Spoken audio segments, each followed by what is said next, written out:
राधे राधे। श्री हरिदास। तो भगवत रसिक जी की वाणी हम आज लेंगे और आज भगवत रसिक जी का ये लास्ट पार्ट है।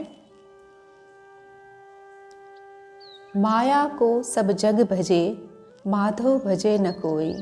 जो कदापि माधो भजे, माया चेरी होई। माया चेरी होई, रहे चरणन लिपटानी। ज्यों मलयज के संग, सहज सौरभ सुखदानी।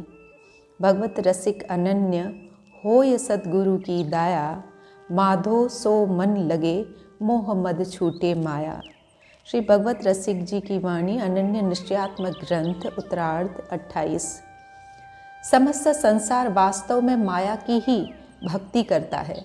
धन, स्त्री, गृह, आश्रम आदि में आसक्ति ही सबका साधन बन गई है। किंतु मायापति श्री कृष्ण का अनन्य भजन तो कोई बिरला ही करता है, और जो वास्तव में श्री कृष्ण का अनन्य भजन करता है उसके लिए माया स्वयं आज्ञाकारिणी दासी बन जाती है। और वह दासी भी कोई सामान्य नहीं, बल्कि ऐसी दासी बनती है जो उस भक्त के चरणों से सदा ऐसे लिपटी रहती है जैसे मलयज चंदन के संग जुड़ी हुई शीतल सुगंधित सौरभ। जो जीव भगवान का निष्काम अनन्य भाव से निरंतर भजन करता है, सद्गुरु की विशेष कृपा भी उसी पर होती है। ऐसा साधक सहज ही अनन्य रसिक बन जाता है। उसका चित्त स्वाभाविक रूप से श्री हरि में रमने लगता है और मोह मद माया जैसे बंधन उसके बिना किसी प्रयास के छूट जाते हैं। जय हो। बहुत बढ़िया ये सिद्धांत बता दिया। तो ये सिद्धांत श्री कृपालु जी महाराज जी के सिद्धांत से एग्जैक्ट ही हैं, अलग नहीं है ये। ग्राम सिंह भूस्यो विपिन देखी सिंह को रूप। सुन सुनी भूसे गलिन में सबे स्वान बेकूफ। श्री भगवत रसिक जी की वाणी, अनन्य निश्चयात्मक ग्रंथ, पूर्वार्ध 26। एक गांव के पास एक जंगल था, जहां एक दिन एक कुत्ता जंगल में घुस गया और शेर को देखकर भौंकने लगा। उसकी देखा देखी गांव के अन्य बेवकूफ कुत्ते भी बिना कारण भौंकने लगे। भगवत रसिक समझाते हैं कि लोग भी ऐसे ही हैं, महापुरुषों की बातों को बिना अनुभव के दोहराते रहते हैं, लेकिन उनके गूढ़ रहस्य से दूर ही रहते हैं। जय हो। परमेश्वर प्रतीति नहीं, पैसन की प्रतीति। बिनु भगवत भवनिधि परे, गेही कहाँ अतीत। गेही कहाँ अतीत, श्याम सर्बसु।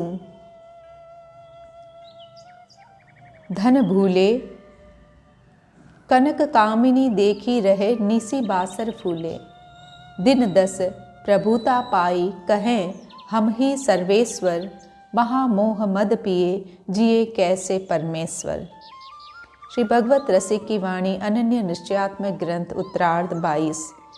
जिन व्यक्तियों का भगवान पर विश्वास नहीं है और जिनका भरोसा केवल धन दौलत पर टिका है, वे चाहे गृहस्थ में हो या गृहत्यागी, विरक्त कहलाते हो या संसार से विमुख दिखाई देते हो, वास्तव में वे सभी संसार सागर में ही डूबे हुए हैं। ये भूल चुके हैं कि समस्त प्राणियों के लिए यदि कोई वास्तविक और सर्वोपरि संपत्ति है तो वह केवल श्री श्यामा कुंज बिहारी हैं। परंतु दुर्भाग्यवश ये लोग कंचन और कामिनी के मोह में भटकते फिरते हैं। भौतिक सुख साधनों और रूप यौवन से संपन्न स्त्रियों को देखकर ये दिन रात आत्ममुग्ध रहते हैं। श्री भगवत रसिक जी कहते हैं, यदि इन्हें कुछ समय के लिए थोड़ी सी ऐश्वर्य संपदा मिल जाए तो अहंकारवश यह कहने लगते हैं कि हम ही सबके स्वामी हैं और यह सारा लोक हमारे अधीन है। हे भगवान, ऐसे लोग महामोहरूपी भयंकर मदिरा का पान कर रहे हैं, फिर भला ये कब तक और किस प्रकार टिक सकेगा। वाह, बहुत बढ़िया।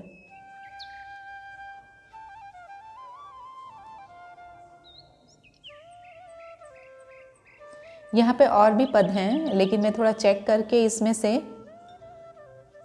केवल सिद्धांत के पद ले रही हूँ, क्योंकि हमको हरिदासी सिद्धांत समझ में आना चाहिए। रस जो है ना, रस के लिए हमारी पहुंच जो है ना वो उनकी कृपा से ही हो सकती है। तो रस का यहाँ पे पद लेने से भी उसमें जो वर्णन है उसको हम सही तरीके से समझ नहीं सकते, इसलिए हम यहाँ पे सिद्धांत ही समझते हैं। अगर सिद्धांत हमने जीवन में उतार लिया तो रस अपने आप उनकी कृपा से मिलेगा। यह रस रीति प्रिया प्रियतम की दिव्य स्वाति जल जैसे, बसई ज्ञानी भक्त उपासक प्रापत सबको कैसे। कदली कमल पपीहा सीपी पात्र भेद गुण तैसे, भगवत बीज विषमता नाही भूमि भाग्य फल ऐसे। भगवत रसिक की वाणी अनन्य रसिका भरण ग्रंथ 12.7। प्रिया प्रियंतम की यह दिव्य रस रीति नित्य विहार रस स्वाति नक्षत्र की वर्षा के जल के समान दिव्य और फलदायी है। जैसे पात्र भेद गुण के कारण स्वाति जल कदली में कपूर, कमल में पराग, पपीहा पक्षी में जीवन प्राण और सीपी में मोती बन जाता है, उसी प्रकार भाव रूपी पात्र के कारण यह रस रीति भी विषयी ज्ञानी भक्त तथा रसिक में पात्र गुण के अनुकूल स्वरूप धारण कर लेती हैं। पात्र गुण के अनुकूल स्वरूप धारण कर लेती हैं। विषयी इसमें विषय देख लेता है, ज्ञानी ज्ञान ढूंढ लेता है, भक्त भक्ति से विभोर हो जाता है और रसिक रस में डूब जाता है। अतः भगवत रसिक जी कहते हैं कि विश्व ब्रह्मांड में जितना भी सुख है उसका बीज तो यही है, श्यामा कुंज बिहारी का नित्य विहार ही है। परंतु भूमि के भेद हृदय की पात्रता के अनुसार फलित होता दिखाई देता है। इसीलिए नित्य विहार रसोपासना का उपासक बनने के लिए उस रस की पात्रता प्राप्त करना यानी रसिक बन जाना परम आवश्यक है।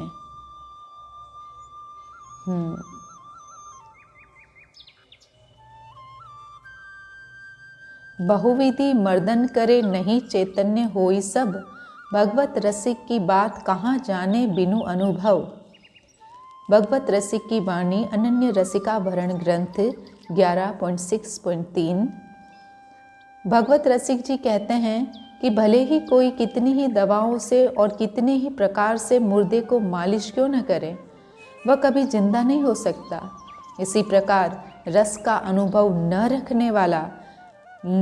रखने वाले नीरस व्यक्ति को कितना ही समझाए, कितना ही पढ़ाए, वह रस की बात को समझ ही नहीं सकता।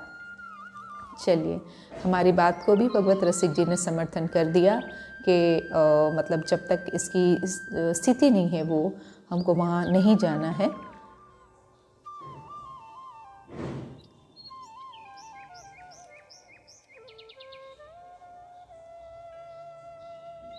निस बासर तिथि मास ऋतु जे जग के त्योहार, ते सब देखो भाव में छाड़ी जगत व्यवहार। जय हो। भगवत रसिक जी की वाणी श्री नित्य विहार जुगल ध्यान 10। उत्सव त्योहारों से संबंधित समस्त सांसारिक व्यवहारों को त्याग कर नित्य निकुंज मंदिर के दिन रात तिथि मास ऋतु और समस्त उत्सवों का भाव में ही देखना चाहिए। उत्सवों को भाव में ही देखना चाहिए। बहुत बढ़िया। नहीं हिंदू नहीं तुरक हम नहीं जैनी अंग्रेज, सुमन संहात रहत नित कुंज बिहारी सेज। कुंज बिहारी सेज छाड़ी मग दक्षिण डेरो, रहे विलोकत केली नाम भगवत अली मेरो। श्री ललिता सखी पाय कृपा सेवत सुख श्याम ही, नहीं काहू सो द्रोह मोह काहू सो है नहीं। श्री भगवत रसिक की वाणी अनन्य रसिका भरण ग्रंथ 5.7। मैं न हिंदू हूँ, न तुर्क यानी कि मुसलमान, न जैनी और न ही अंग्रेज। मैं तो प्रेम में उन्मत्त होकर सहचरी स्वरूप से नित्य श्री प्रिया प्रियतम की सुमन सेज संवारता रहता हूँ। जय हो। दुनिया में दक्षिण कहे जाने वाले वाम मार्ग को त्याग कर हम तो बस प्रिया प्रियतम की रस केलियों का सतत अवलोकन किया करते हैं। इसी कारण हमारा नाम भगवत अली पड़ गया है।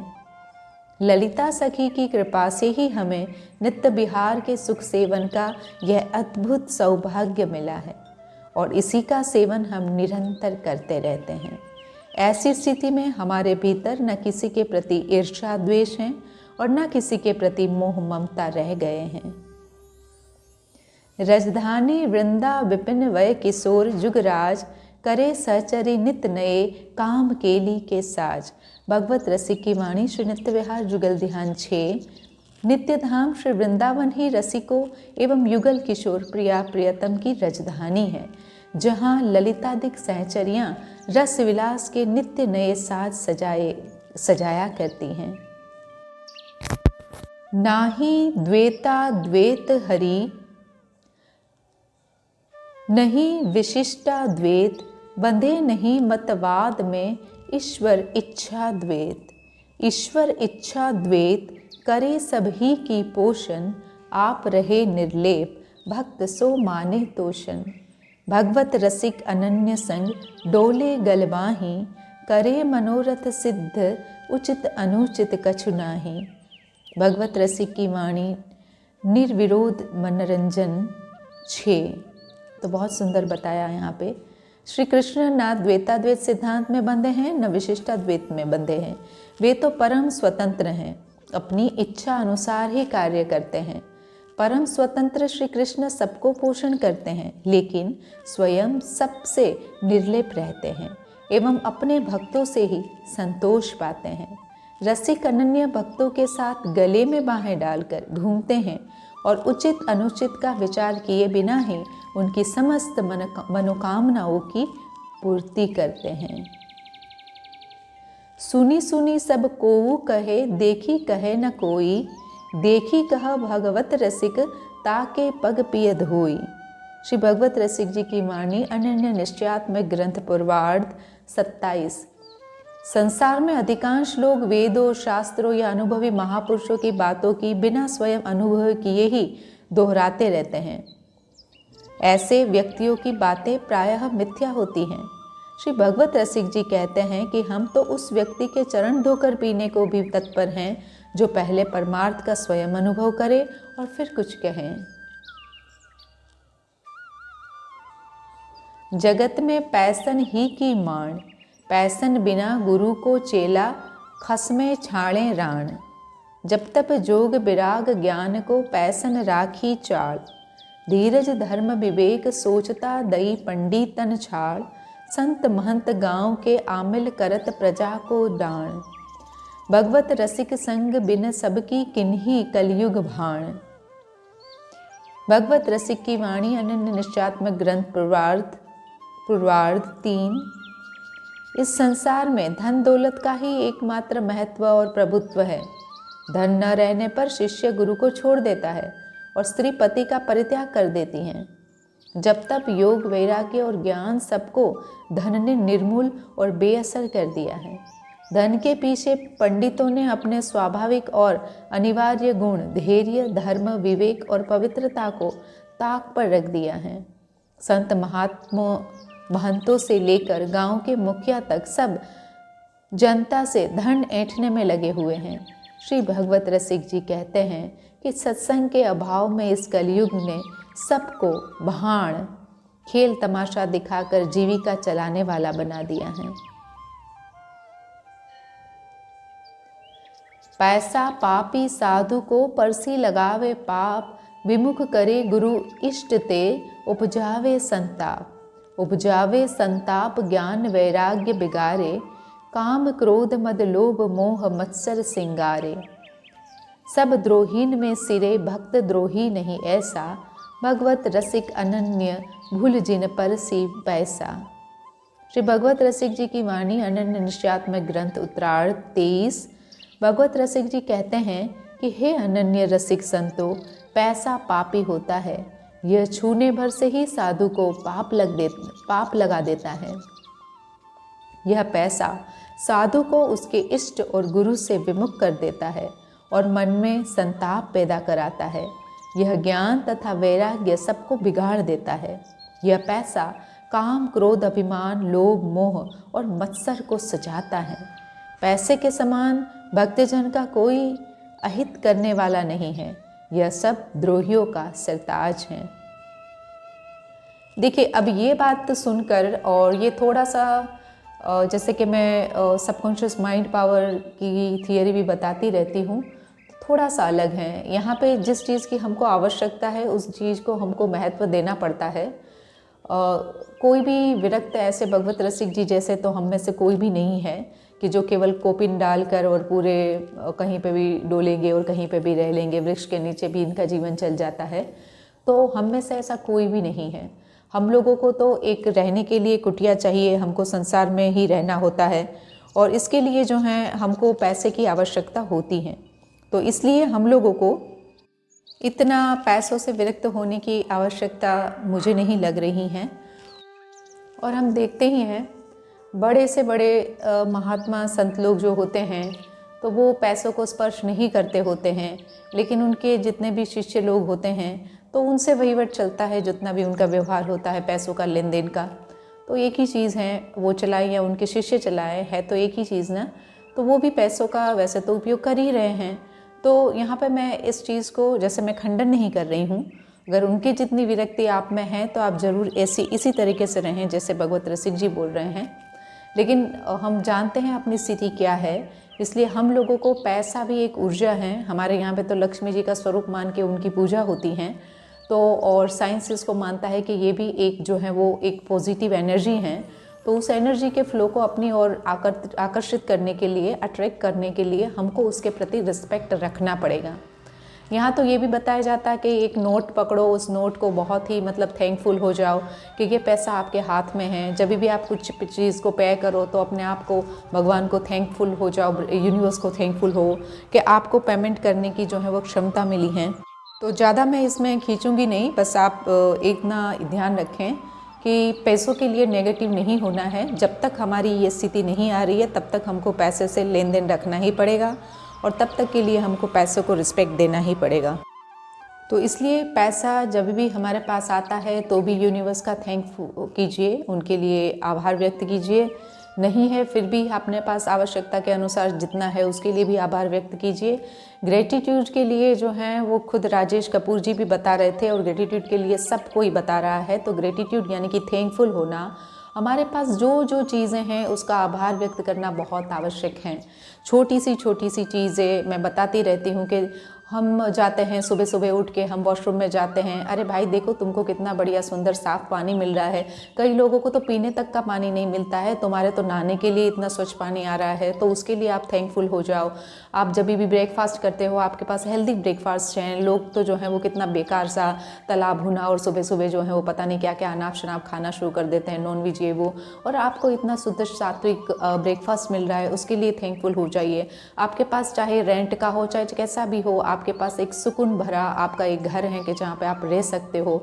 आपको पता है एक बार अचानक से मैं टैरोट वैरोट में इंटरेस्ट रखती हूँ, तो कभी कभी देखती रहती हूँ मैं, और कोई मेरे पास अगर स्क्रॉल करते करते आ गया तो मैं भी उसको, अगर मेरे से जैसे रेजोनेट करता है तो मैं उसको भी सुन लेती हूँ। तो एक बार मैं ऐसे ही अचानक स्क्रॉल करते करते मेरे घर की ऊर्जा मुझे क्या कह रही है ऐसा टैरोट मुझे मिला, मुझे इंटरेस्टिंग लगा और मैंने उसको सुना।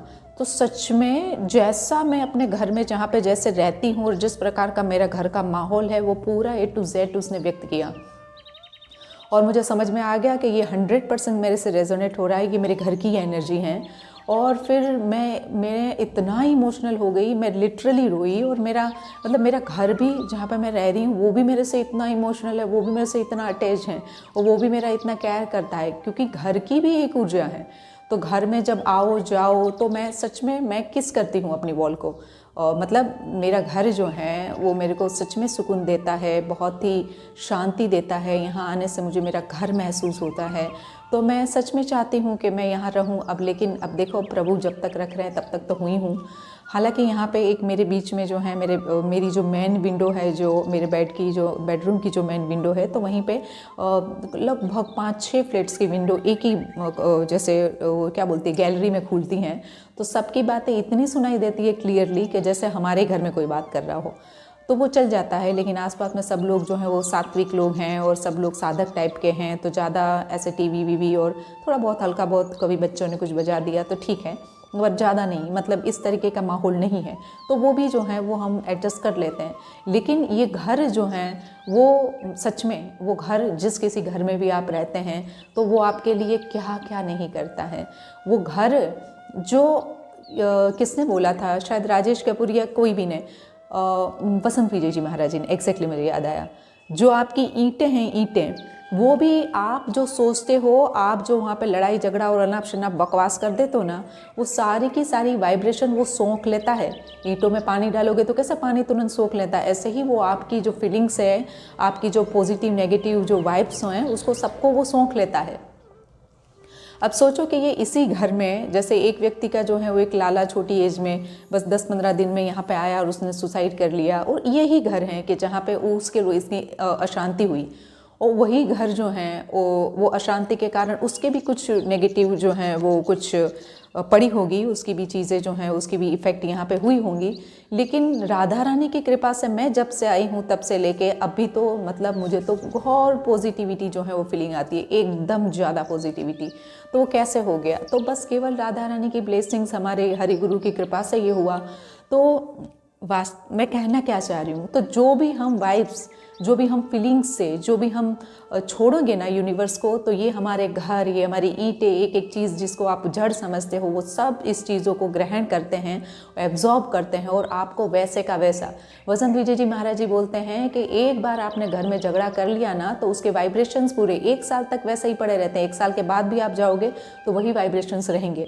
तो उन्होंने इसके लिए एक टोटका बताया था कि आप अपने इष्ट कोने में एक ग्लास में जो है वो पानी और क्या कुछ चीज़ें डालने के लिए बोला था, भाई देख लेना, मैं भूल गई हूँ।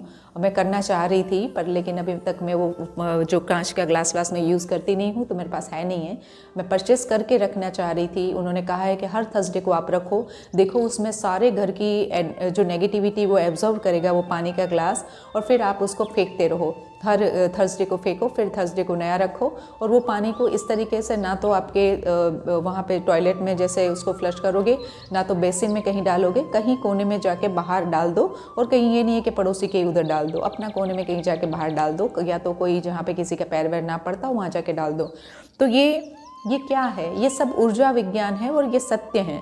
तो पैसा भी एक ऊर्जा है, और उसको अगर हमको हमारे जीवन में आवश्यकता है तो प्लीज़ उसको रिस्पेक्ट देना है, चाहे हम साधक हैं चाहे जो भी हैं। हमको भी लक्ष्मी जी की पूजा करनी है, क्योंकि वो डिपार्टमेंट लक्ष्मी जी कुबेर जी का है, और बिना लक्ष्मी जी कुबेर जी के हमारी साधना ना सेवा हो सकती है ना साधना। इसलिए उनको भी, मुझे जहाँ लगता है कि उनको भी रिस्पेक्ट देना आवश्यक है। ये अनन्यता भंग मैं नहीं समझती हूँ। अनन्यता भंग तब होगी कि मैंने इष्ट उनको मान लिया है। वसंत विजय जी ओपनली सबको पूछे थे कि इसमें से लक्ष्मी जी किसने की इष्ट हैं, तो किसी ने हाथ खड़ा नहीं किया था। तो वो बोलते हैं कि लक्ष्मी जी किसी की इष्ट नहीं है और चाहिए सभी को लक्ष्मी, तो ये फैक्ट है। तो इसलिए अपने को देखिए हर एक, जैसे ना संसार में कोई भी काम आपको करना है, जैसे पानी से रिलेटेड काम हो तो आपको म्यूनिसिपल ऑफिस से ही जाना पड़ेगा। अगर आपको कोई अग्नि से, विद्युत से संबंधित कोई काम है, इलेक्ट्रिसिटी, तो इलेक्ट्रिसिटी बोर्ड, उसका जो भी आपका विद्युत बोर्ड की जो भी आपकी ऑफिस है, आपको वहीं पे जाना पड़ेगा। तो जिस काम के लिए हमारे संसार में भी हमको जिस वस्तु की आवश्यकता होगी, तो वो जिसका डिपार्टमेंट है, बुद्धि के लिए आपको गणेश जी के पास या सरस्वती जी के पास जाना पड़ेगा। भाई वो जरूरी है, वो उनका डिपार्टमेंट है, उनको दिया गया है ना, भगवान ने दिया है ना, हम इसी ब्रह्मांड में रहते हैं ना। तो इसलिए हर चीज़ को महत्व दें। मैं ये नहीं कह रही हूँ कि आप अपने इष्ट को छोड़ के इन्हीं को पूजा पाठ करने लें, बस इनका समय है, दिवाली में लक्ष्मी जी का पूजन करना है, उनको करना है, कोई बात नहीं। अब आ गए लक्ष्मी जी तो गणेश जी बैठे हैं, कोई बात नहीं है, और उनको भी सेवा पूजा। हाँ, लेकिन एक चीज़, जब हमने किसी मूर्ति को बिठा दिया अपने घर पे, चाहे गणेश जी हो, लक्ष्मी जी हो, कोई सी भी मूर्ति, तब वो साक्षात ही हैं, यही समझिए, इसमें कोई अंतर नहीं है। और इस बार जो लक्ष्मी गणेश जी मैं अपने घर पे लाई थी, मुझे बहुत ही अलग अलग जैसे उन्होंने एक्सपीरियंस दिए थे, मुझे पूरा मतलब मुझे विश्वास दिला दिया लक्ष्मी गणेश जी ने कि वो वास्तव में मेरे घर पे आए हैं। कुछ ऐसी चीज़ें उन्होंने मेरे साथ घटित करी। तो अब मैं परेशान कि बाबा, मैं तो ये सोच के लाई थी कि जब भी फिर दिए भी ये पधराऊँगी, मैं आपको भी पधरा दूँगी। मैं तो ये सोच के लाई थी कि लक्ष्मी जी की पूजा हो जाए, और मिट्टी के तो है ही हैं, यमुना जी में हम उनको पधराएंगे। और उसके लिए भी वसंत विजय जी ने कहा था कि आप कोई भी डेटीज़ को, जैसे गणेश जी का स्थापन किया, लक्ष्मी जी का स्थापन किया, फिर जब आप उनको जब पधराने जाते हो तो आप उनको मत पधराओ, उनको बोल दो कि आपकी एनर्जी यहीं रहे, ये सुपारी में रहे या किसी एक चीज़ में, सिक्का में रहे, और फिर आप जो हैं अब हम आपको पधराने के लिए जा रहे हैं, ये उनसे निवेदन करो और फिर पधराओ। तो मेरे दिमाग में था कि ऐसे ही करूँगी, लेकिन अब इतने सुंदर क्यूट हैं ये दोनों, इतने मोटू गोलू और ऐसे बढ़िया।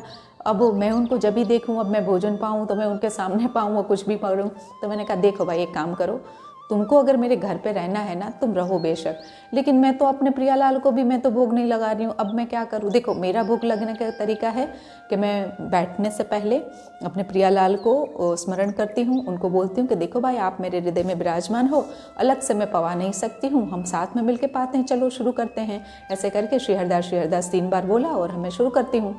तो अब से मैंने क्या करूँगी कि प्रियालाल में तो आप लोग भी हों, है ना, आप लोग भी कहाँ, आपकी भी जो एंटिटी है, आपकी जो आपका अस्तित्व है वो कोई अलग से तो है नहीं है, वो तो मेरे प्रियालाल से ही हैं।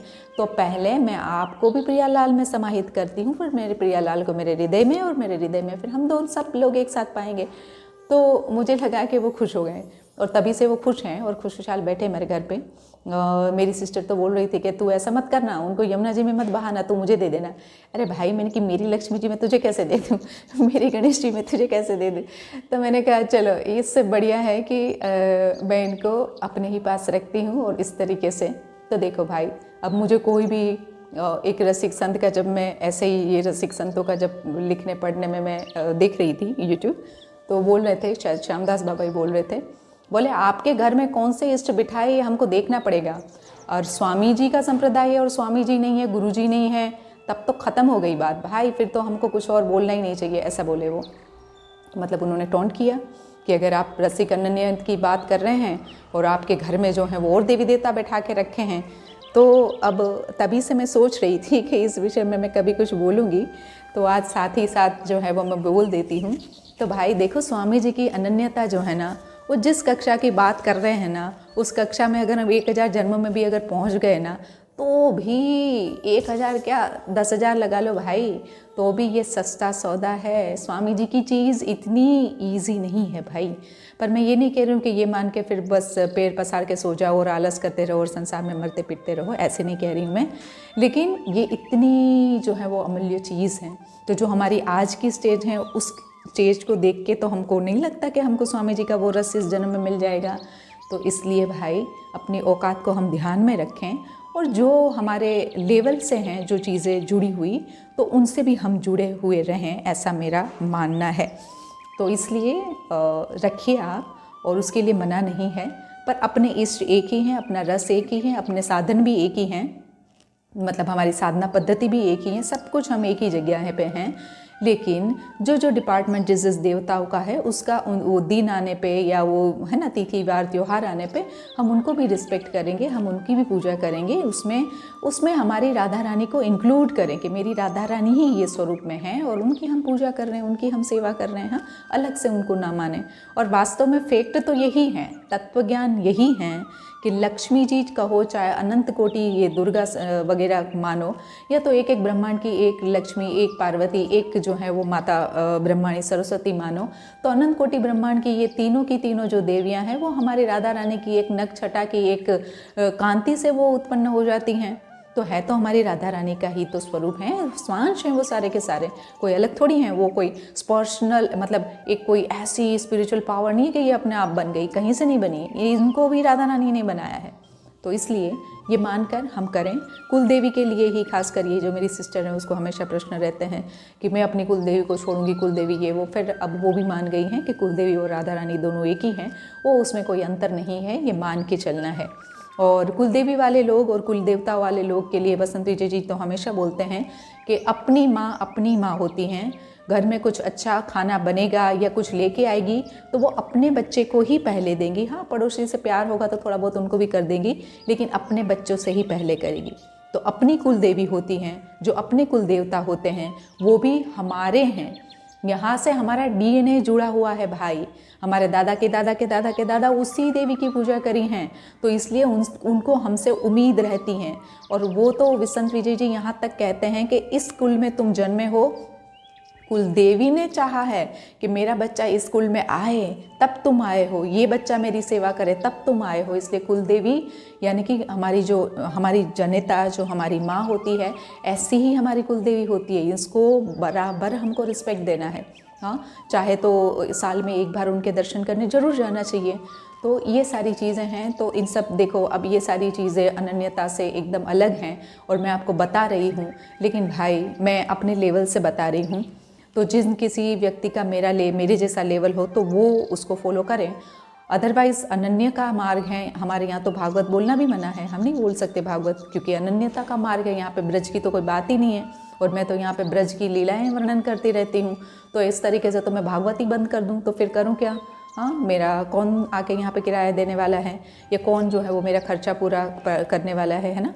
तो इसलिए जो है बहुत सौभाग्य की बात है कि मेरी सेवा के साथ साथ मेरा जीवन निर्वाह चल जाता है। तो मैं बहुत अच्छा मानती हूँ इसको, और बिना किसी से मांगे और हाथ फैलाए राधा रानी की कृपा से हो जाता है। तो और तो मैं जितना ही बोलती रहूँगी भाई, बहुत सारे विषय हैं, बहुत सारे टॉपिक्स हैं, बहुत सारी जानकारियाँ हैं।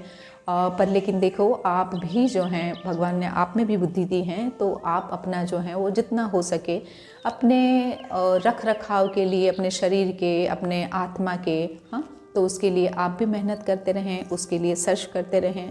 मैं यहाँ से संकेत देती रहती हूँ, उसको डिटेल में जो है वो आप खोज सकते हैं। अब तो कुछ गूगल ने जेमिनी जो है वो छोड़ दिया है, चैट जीपीटी जैसे जेमिनी है, उसको जो बोलो। अरे चैट जीपीटी को मैंने कल कहा कि मेरे हैशटैग जो है वो बता दे, तो उसने हैशटैग भी बता दिए। अरे वाह, कमाल है भाई। तो कुछ भी बता देता है, ये जो भी हमको चाहिए। अच्छा, एक और सीक्रेट बताऊं, ये थोड़ा लीगल नहीं है लेकिन मैं बता देती हूँ।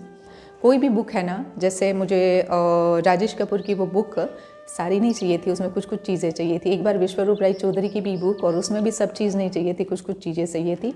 तो आप चैट जीपीटी को ये बताओगे ना कि इस टॉपिक में, इस बुक में क्या लिखा है इसमें से, तो वो बोलेगा कि ये कॉपीराइट है, मैं आपको बता नहीं सकता हूँ।